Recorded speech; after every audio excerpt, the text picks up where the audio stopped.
Listen here, my dear friend, what I found. A wonderful book that I read for you, and today I'm going to tell you about 7 conclusions from this book that I like the most. I am Vadim, your future life coach. Let's go. For a long time it was difficult for me to wake up early in the morning. To be honest, there was no big need for it.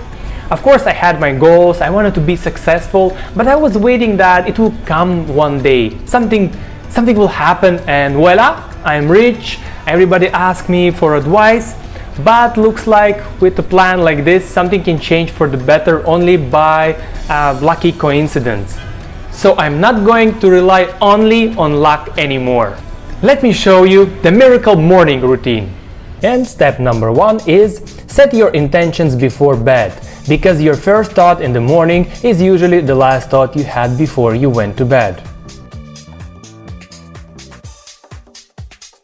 Step number 2 in the book is move your alarm clock across the room. This forces you to get out of the bed and engage your body in movement. But I have no problems with that, so when the alarm goes off, you won't find me in the bed. Motion creates energy, so when you get up out of the bed, it naturally helps you wake up. Then step number 3. Splash some cold water on your face and brush your teeth. This simple activity will increase your wake up motivation level. Now, when your mouth is fresh and you look fantastic, it's time for step number 4. Drink a full glass of water. It's important to hydrate yourself first thing every morning. After 6-8 hours without water, you'll naturally be mildly dehydrated, and dehydration causes fatigue. And of course, you can add whatever you want into your drink. For example, I prefer cold lime water.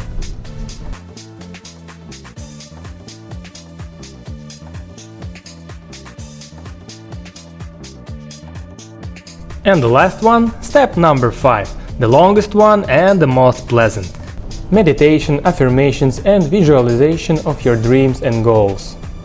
Don't be shy here, dream big.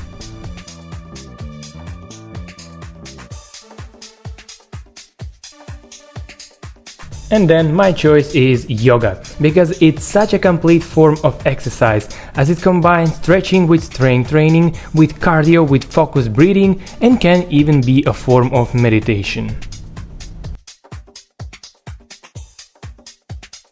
We are finishing our routine with reading book and scribing in the diary your feeling, goals, thoughts, whatever you want.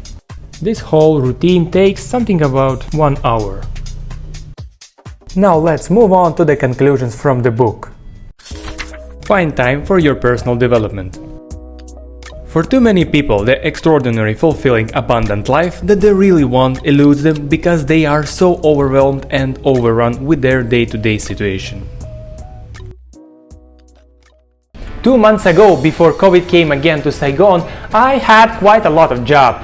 English center in the morning, high school in the afternoon, then you come back home and you have just 2 hours for rest and do some stuff, and then I had 2 more English classes in the evening, and plus housework, plus gym, personal life, cooking. I thought I will work like that for 2 more years, I'll earn money and then I can do what I want, then I can start my business. I was too busy to do things that I really want to do. But thanks to the miracle morning routine, I found the time and I found motivation to do it. Your successful life begins with your successful morning. Focused, productive, successful mornings generate focused, productive, successful days, which inevitably create a successful life and vice versa. I used to get up late and I didn't have any clear and big goals for the day, and even if I exercised and read books, I still felt mediocre and unsatisfied.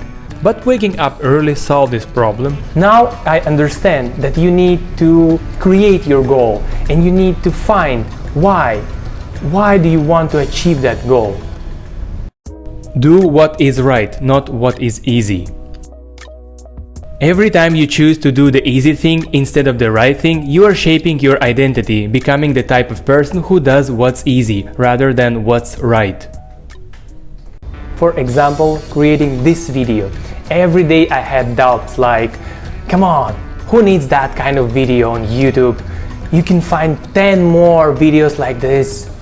Or the book is old. Come on, it was written in 2012. The information is already old. Leave it. But I did it because I was developing an extraordinary discipline for creating an extraordinary results in my life. So I was doing the right things, not the easy thing. Don't touch that snooze button.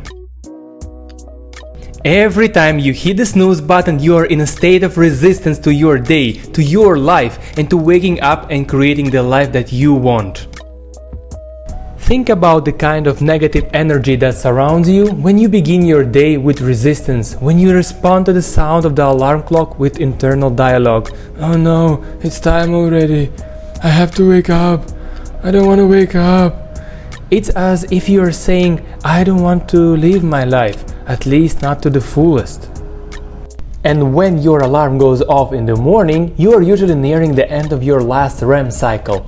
When you hit the snooze button and go back to sleep, you throw yourself right back into the REM cycle. And when your alarm goes off a second time, it wakes you up in the middle of REM instead of the end of REM. As a result, you end up feeling foggy and disoriented.